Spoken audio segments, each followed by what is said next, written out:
Olá! Estamos aqui com o projeto Explorando o Espiritismo, a minha relação com o mundo num mês que estamos falando de poder e submissão. E hoje nós vamos falar sobre aliados e rivais, como lidar com essa competitividade do mundo.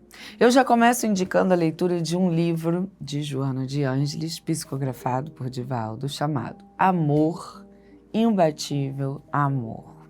É um livro que traz reflexões sobre o desafio que a gente tem de amar quando nós estamos olhando uns aos outros como um clima de competição, né?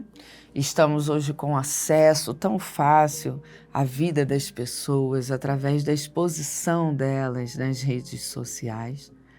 Só que, logicamente, as pessoas tendem a expor imagem de que está tudo bem, de que tudo é maravilhoso, de que elas só vivem coisas belas, né?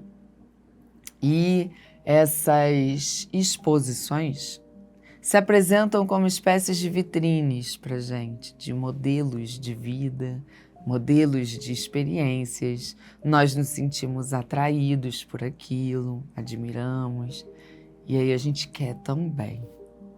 E a depender, né, da nossa fragilidade ou resistência moral, a gente pode acabar desenvolvendo ali um sentimento de inveja ou de competição.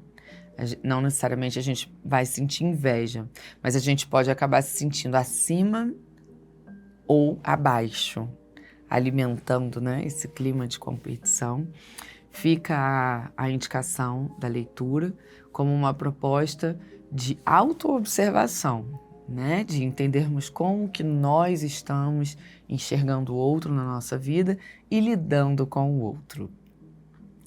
Quando estudamos as leis morais que estão no Livro dos Espíritos, aprendemos sobre a lei de sociedade, em que Deus determina a necessidade da vida em comunhão, né? Precisamos viver uns com os outros, porque fomos criados para amar, para servir. Como é que eu amo, como é que eu sirvo sem o outro?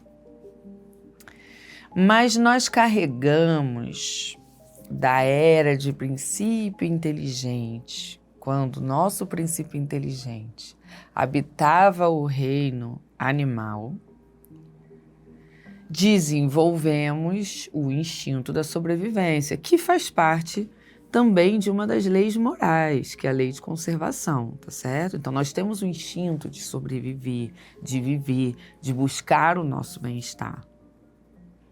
Desenvolvemos esse instinto justamente para que sejamos autorresponsáveis, né? Em manter a nossa vida, em favorecer a nossa vida e o nosso bem-estar e, inclusive, o nosso progresso.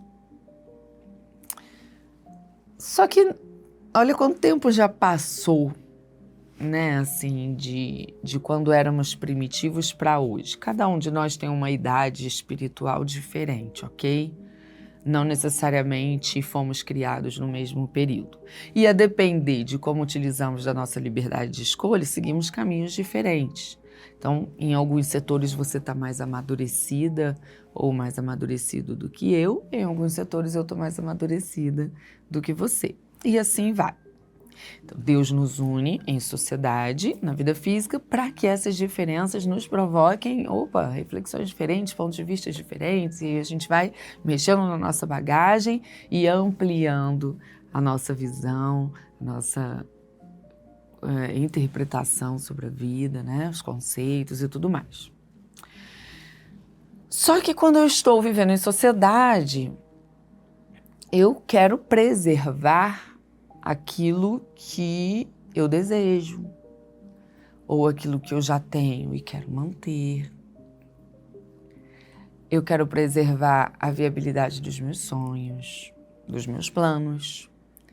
E aí qualquer pessoa que apareça, que demonstre, pôr em risco o que eu quero preservar, eu aciono o meu instinto de conservação. Como que o animal faz para se proteger? Ele ataca. Esse instinto nós trazemos com a gente também. Então, quando eu vejo alguém se aproximando, agindo, falando, ou com intenções, ou com atitudes que afetam de alguma maneira aquilo que eu quero preservar, eu tenho a tendência de querer atacar. Eu posso até não fazer, eu posso até não ter atitudes de ataque àquela pessoa, mas eu passo a classificá-la em minha mente como inimiga. E a partir daí eu começo a alimentar e cativar problemas entre nós. Sabe aquele grupo de amigos que você quer preservar e quando chega um amigo novo, uma amiga nova, você já olha diferente? Por que você olha diferente? Tá com medo? O que tá ameaçado aí para você? No seu trabalho chegou um profissional novo. Por que o medo? Veja bem, eu não estou criticando a existência do medo, a existência do sentimento de ameaça daquilo que você quer preservar. O que eu estou é te ajudando a perceber que há maneiras de você se conhecer através do outro, entende?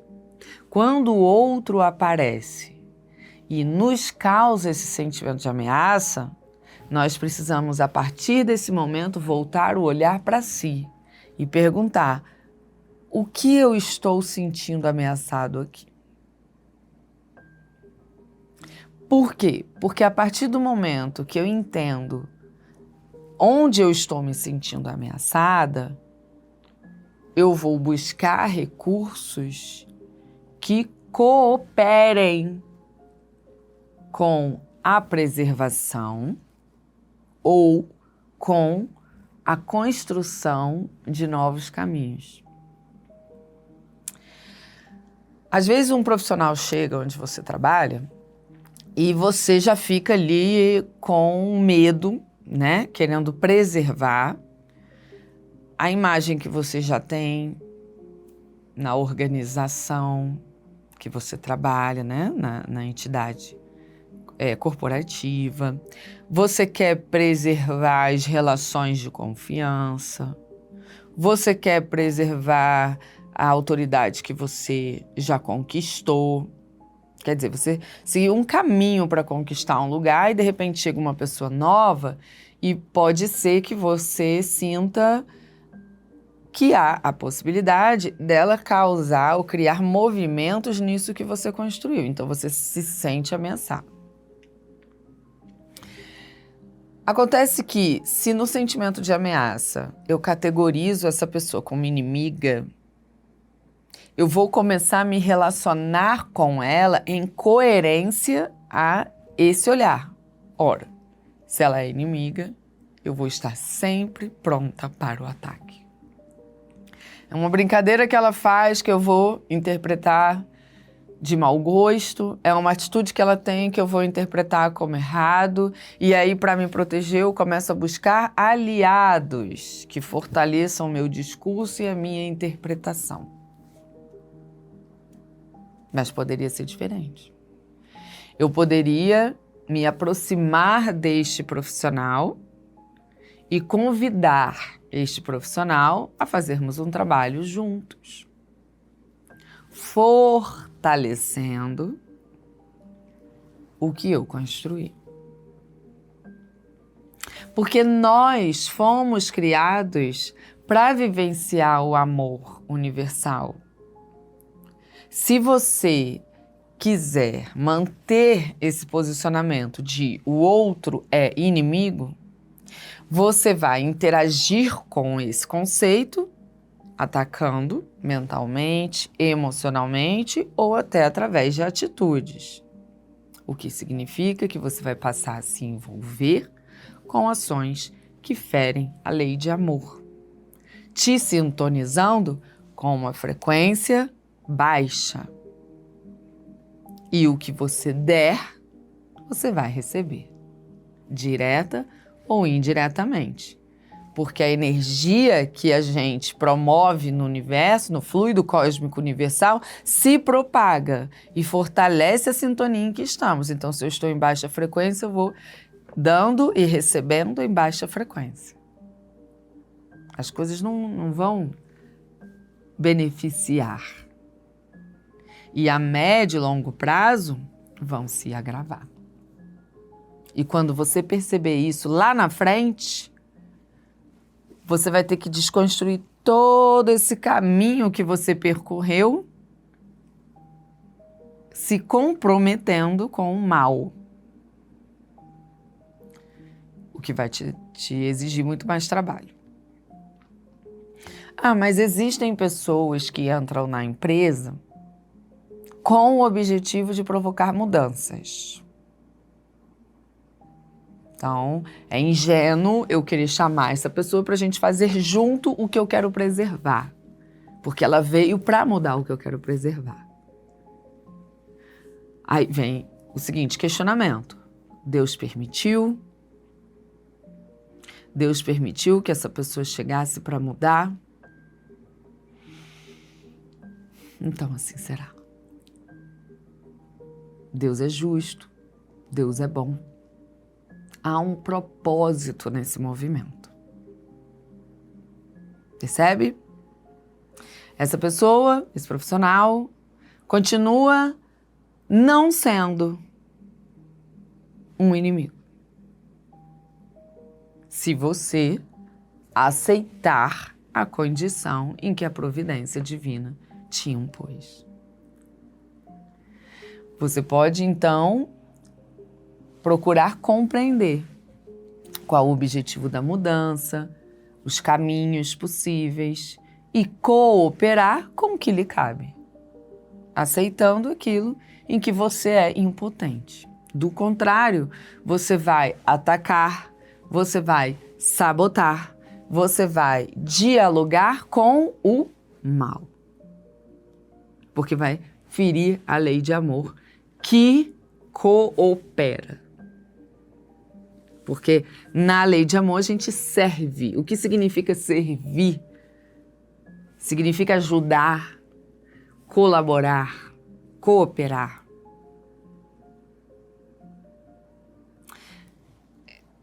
Aplicar a sua inteligência, os seus talentos em benefício do todo.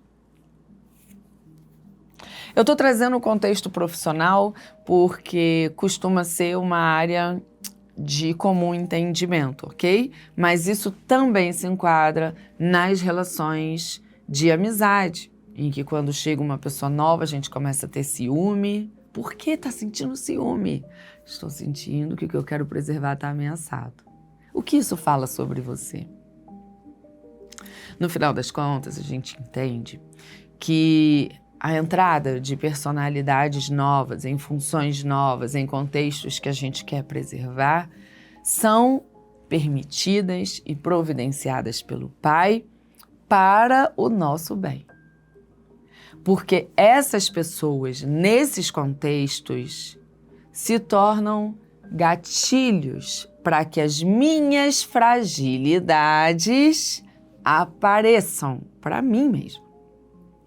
E quando eu identifico essa fragilidade, eu reconheço que eu preciso buscar a solução. E o que é a solução? A minha educação moral nesse tema. A cura, porque por vezes essa fragilidade é efeito de trauma, é efeito de dores causadas que estão ali, ó, com a ferida aberta, né? Então Deus está provocando o seu autoconhecimento. Filha, filho, percebam que tem uma fragilidade aí. Não é sobre o outro. O outro está sendo só um instrumento divino para que você conheça essa fragilidade. Então, fica como uma proposta que você se assista nessas relações em que pessoas novas chegam. Ou pessoas assumam papéis diferentes no mesmo contexto em que você está. Olhe para as pessoas que você considera inimigo e se questione: o que você está querendo preservar? Como redirecionar a relação para um convite à cooperação? Agora, se o outro não quer cooperar, caberá a você tomar decisões de respeito mútuo e de responsabilidade frente ao que está acontecendo. E para isso você não precisa ter o outro como inimigo. Semana que vem a gente continua o tema do mês. Até lá!